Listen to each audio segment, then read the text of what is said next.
ఇక పాకిస్తాన్తో ఒకవైపు సంబంధాలు నెరపడం అనేది ఒకవైపు కనబడుతుంటే ఇంకోవైపు ఇరాన్తో కూడా మళ్ళీ చర్చలు మొదలైనట్టుగా కనబడుతున్నాయి. అమెరికా ఇప్పటికే ఇరాన్లో న్యూక్లియర్ ఒప్పందానికి సంబంధించి ఒక చర్చలకు ముందుకు వస్తున్నట్టుగా తెలుస్తోంది.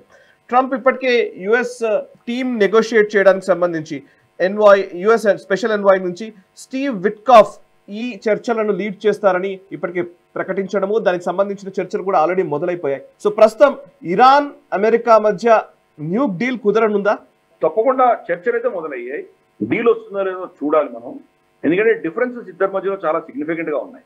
ఒబామా హయాంలో ఉన్నప్పుడు ఒప్పందం జరిగింది, దానికి యూరోపియన్ దేశాలు కూడా చాలా మంది దాంట్లో సంతకాలు పెట్టారు. అటువంటిది డొనాల్డ్ ట్రంప్ మొదటిసారి రాష్ట్రపతి అయినప్పుడు ఆ ఒప్పందం నుంచి బయటకు వచ్చేసాడు అన్న. ఈసారి ఈ మల్టీలాటరల్ ఫోరం కాకుండా యూరోపియన్ యూనియన్ కంప్లీట్ గా పక్కన పెట్టేసి తనే స్వయాన డైరెక్ట్ గా డీల్ చేసే ప్రయత్నం చేస్తున్నారు. ఇన్ఫాక్ట్ అమెరికా నుంచి వచ్చిన స్టేట్మెంట్ ఏంటంటే డైరెక్ట్ టాక్స్ విత్ ఇరాన్ అన్నది ఆయన. కానీ ఇరాన్ ఏమంటుందంటే ఒక మధ్యవర్తిత్వ ద్వారా మేము చర్చలు చేస్తున్నామని చెప్పారు. అది మధ్యవర్తిత్వం చేస్తున్నది ఒమాన్ మీడియేషన్ తోటి మేము చేస్తున్నాం, ఒమాన్ తోటి మేము చర్చిస్తున్నాం, ఒమాన్ అమెరికాతో చర్చిస్తోంది అని వాళ్ళు చెప్పారు. ఇన్ఫాక్ట్ ఇరాన్ చెప్పిన వర్షన్ కరెక్ట్ అది. ఎందుకంటే అమెరికా ఇరాన్ తోటి డైరెక్ట్ గా చర్చలు చేయకూడదని వాళ్ళ చట్టం చెప్తాం. ఏ దేశం మీదైతే వాళ్ళు కంప్లీట్ గా డిప్లొమాటిక్ రిలేషన్స్ కట్ చేసుకున్నారో వాళ్ళతో డైరెక్ట్ గా వాళ్ళు డీల్ చేయరు వాళ్ళు. కాబట్టి టెక్నికల్ గా ఇరాన్ చెప్పింది కరెక్ట్ అది. ఒమాన్ వాళ్ళ విదేశాంగ మంత్రి, వాళ్ళ ప్రభుత్వము, వాళ్ళ ఆధ్వర్యంలో ఇది నడుస్తున్నది. కాబట్టి ఏమైనా కానీ అల్టిమేట్ గా అమెరికా ఇరాన్ వీళ్ళిద్దరు కలిసి కూర్చొని చర్చిస్తున్నారు. దీంట్లో మిగతా ప్లేయర్స్ ఎవరు లేరు, చైనా లేదు, అలాగే మనకి యూరోప్ లేదు, ఎవరు లేరు. డైరెక్ట్ గా వాళ్ళిద్దరే చర్చిస్తున్నారు. మనం ఇందాక అనుకున్నాం టారిఫ్స్ గురించి చర్చించినప్పుడు మనం ఈ విషయాన్ని ప్రస్తావించాను కూడా. డొనాల్డ్ ట్రంప్ మల్టీలాటరిజం ని నమ్మడు, ద్వైపాక్షికమైనటువంటి సంబంధాల గురించే అతను నమ్ముతాడు. ప్రతి దాంట్లో తనే డైరెక్ట్ గా మాట్లాడుతున్నాడు. వ్లాడిమిర్ పుటిన్ తో డైరెక్ట్ గా ఫోన్ చేసి మాట్లాడాడు. వ్లాడిమిర్ పుటిన్ తోటి యూరోపియన్ యూనియన్ ని, నేటోని కంప్లీట్ గా పక్కన పడేశాడు. గతంలో కూడా అది చేశాడు కదా. కిమ్ జాంగ్ ఉన్ తోటి అతనే డైరెక్ట్ గా మాట్లాడేశాడు. డొనాల్డ్ ట్రంప్ ఫోన్ అయితే అతనితో మాట్లాడి మిలిటరైజ్ జోన్ లో కలవడము, తర్వాత చర్చలు జరపడం, ఇది డైరెక్ట్ గా చేస్తున్నాడు. ప్రతిదీ కూడా తనే డైరెక్ట్ గా నెగోషియేట్ చేస్తాను అన్నటువంటి ఒక ధీమా, అదొక స్టైల్, అతని స్టైల్. మల్టీలాటరిజంకి వెళ్ళాడు. సో ఇరాన్ తో జరుగుతున్న చర్చల్లో కొన్ని పాజిటివ్ సైన్స్ కూడా ఉన్నాయి, కొన్ని బెదిరింపులు కూడా ఉన్నాయి.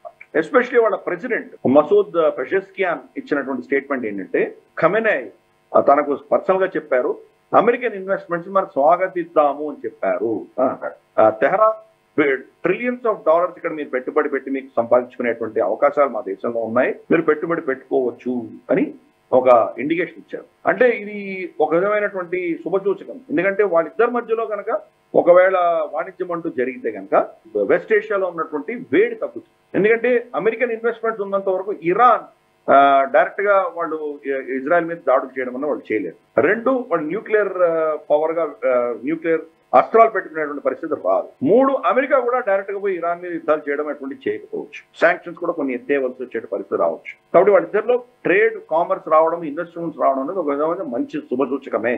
కాబట్టి ఈరోజు మస్కట్ లో జరుగుతున్నటువంటి చర్చలలో మరి ఒక న్యూక్లియరే కాకుండా ఇటువంటి అంశాలు కూడా మన ముందుకు వస్తాయా చూడాలి. వాళ్ళిద్దరి మధ్యలో ఉన్నటువంటి ఘర్షణ, ఫ్రిక్షన్ అక్కడ కూడా కనిపిస్తాం. ఖమెనై ఏమంటున్నాడంటే వీళ్ళని అసలు మేము నమ్మము, కాబట్టి డొనాల్డ్ ట్రంప్ చేసేటువంటి దుశ్చర్యలకు మేము మా దేశానికి కావాల్సింది మేము చూసుకుంటాము, అంతకు మించి వీళ్ళు మా మీద ఎటువంటి ఒత్తిడి తీసుకొచ్చినా మేము టాలరేట్ చేయము అని చెప్పి వాళ్ళు కరాఖండిగా వాళ్ళు చెప్పారు. ఒకవేళ మా మీద ఏమైనా దాడి చేయడం ఇట్లాంటిది చేస్తే మేము దాన్ని ప్రతీకారం తీర్చుకొని తీరుతాము, దాన్ని we will counter it అని క్లియర్ గా చెప్పారు. డొనాల్డ్ ట్రంప్ ఏం చెప్తున్నాడు, చర్చలు చేస్తున్నానని చెప్తున్నాడు. చర్చలు విఫలమైతే మేము ఇజ్రాయెల్ కలిసి ఇరాన్ మీద దాడి చేస్తాము అని చెప్పి కానీ B2 బాంబర్స్, తర్వాత మన స్టెల్త్ బాంబర్స్, F-35 ఇవన్నీ కూడా డియోగో గార్సియా తీసుకొచ్చి పెట్టాడు. అడిషనల్ ఒక వాళ్ళ ఎయిర్ క్రాఫ్ట్ క్యారియర్ కూడా ఒకటి మూడవది తీసుకొచ్చి అక్కడ ఏషియాలో మన డియోగో గార్సియా ప్రాంతంలో అరేబియన్ ఓషన్ లో పెట్టాడు అతను. సో ఒక విధంగా బెదిరింపులు జరుగుతున్నాయి రెండు సైడ్ నుంచి, ఇంకో సైడ్ చర్చలు కూడా జరుగుతున్నాయి. సో చూద్దాం. అందుకని ఈ చర్చల తర్వాత ఏమైనా ఒప్పందం వస్తుందా, ఏమైనా కొంత ఈ ఉద్రిక్త పరిస్థితి తగ్గుతుందా చూడాలి. డొనాల్డ్ ట్రంప్ యొక్క ఫోకస్ అంతా కూడా ప్రపంచంలో ఉన్న యుద్ధాలన్నింటినీ కూడా మెల్లిగా దాన్ని కంట్రోల్ చేసి తగ్గించి మొత్తం ఫోకస్ చైనా మీద పెట్టాలి అని అతను నిర్ణయించుకున్నాడు. కాబట్టి ఈవెన్ ఇరాన్ తో కూడా మైత్రి చేయడానికి సిద్ధపడుతున్నాడు అంటే అర్థం చేసుకోవచ్చు. చూద్దాం. లెట్ us see ఈ ట్రేడ్ మొత్తం మధ్యలో చర్చలు అయిన తర్వాత దానికి వచ్చే పరిణామాలు మనం తర్వాత విశ్లేషిస్తాం. ఈ వీడియో మీకు నచ్చినట్టయితే లైక్ చేయండి, 10 మందికి షేర్ చేయండి. అలాగే కామెంట్ల రూపంలో మీ అభిప్రాయాలను మాతో పంచుకోండి. Nationalist hub group of channels ను సబ్స్క్రైబ్ చేసుకుని తెలుగునాట జాతీయవాద జర్నలిజాన్ని ప్రోత్సహించండి. ఈ వీడియో కింద ఉన్న బెల్ ఐకాన్ పై క్లిక్ చేయడం మర్చిపోవద్దు.